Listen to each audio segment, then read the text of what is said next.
Hello everyone. Let me introduce myself. My name is Agne Afrianita Putri with the student ID number 2341001. I'm from the management class at the Faculty of Economics and Business. Here, I'll explain about organizations and organizational effectiveness. I chose this topic because organizations are so closely linked to our lives. Almost every human activity is inextricably linked to organizations, whether in education, work, or society. Through organizations, things that were previously difficult to accomplish individually can be accomplished more easily and effectively through collaboration. However, just as important as the mere existence of an organization is how it can operate effectively. Even a large organization, if it isn't effective in carrying out its functions, will not be able to achieve its intended goals. Therefore, in this opportunity, I will explain the definition of an organization, its characteristics, its objectives, and how organizational effectiveness can be achieved and maintained. An organization can be defined as a place where a group of people work together systematically to achieve a common goal. Therefore, an organization is not just a collection of people, but also encompasses systems, rules, structures, and shared goals. For example, the university where we study is a concrete example of an organization. There are university leaders, lecturers, educational staff, and students, each with different roles but interconnected to achieve the same goal, producing quality and competitive graduates. According to management experts, an organization is a social system consisting of individuals who have roles, responsibilities, and interact to achieve specific goals. This means that the existence of humans as resources is the core of an organization. Without people, an organization would not function because they are the ones who drive the entire process. A good and healthy organization certainly has certain characteristics.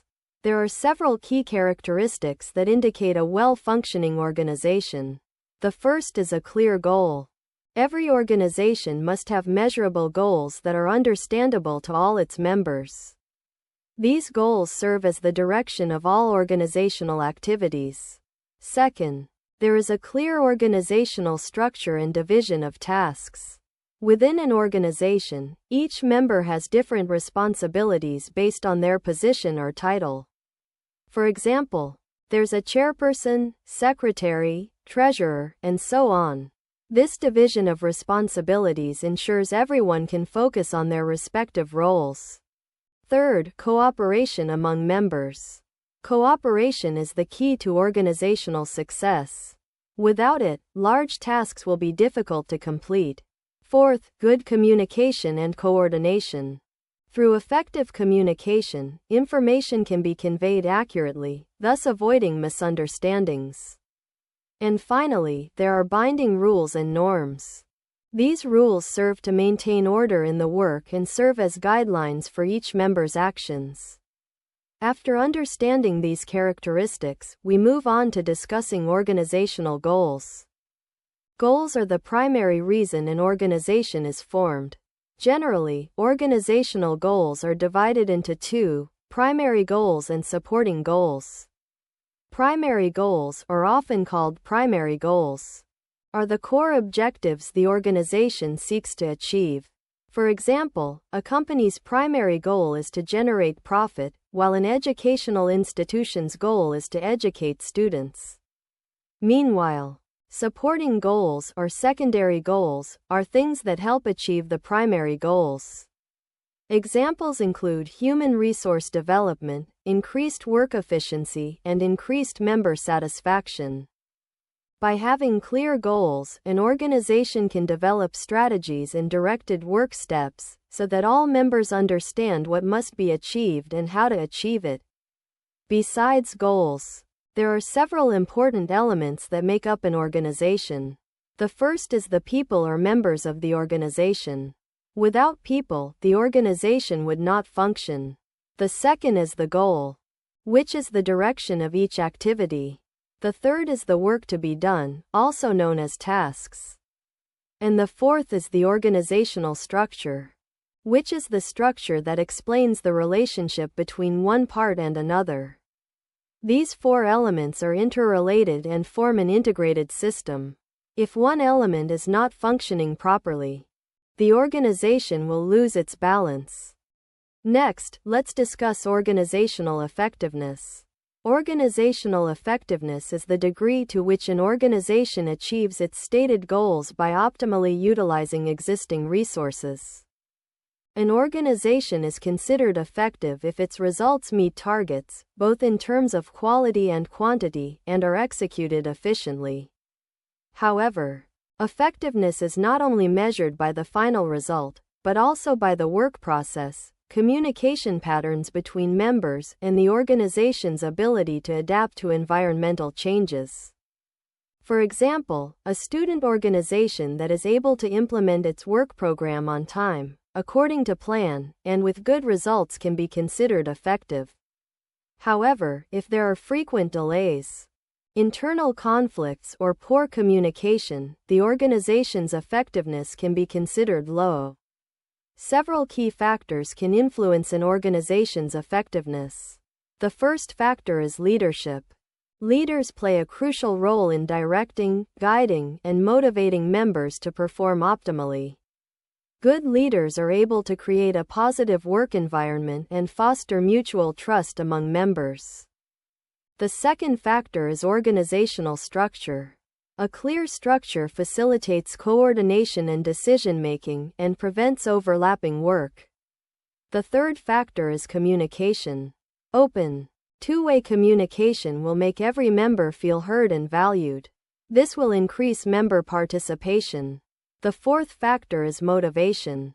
When organizational members feel valued and given opportunities to develop, their work ethic will increase. The fifth factor is the work environment. A comfortable, harmonious, and conducive environment will support organizational effectiveness. Conversely, an environment full of conflict and stress can dampen work morale. The sixth factor is resources, including human, financial, and technological resources. Without adequate resources, an organization will struggle to achieve its goals, even with sound planning. To assess whether an organization is operating effectively, we can look at several indicators. The first is goal achievement, which is the extent to which the organization is able to achieve planned targets. Second, productivity, which indicates the organization's ability to produce output with existing resources. Third, the quality of work results, where work results must meet predetermined standards.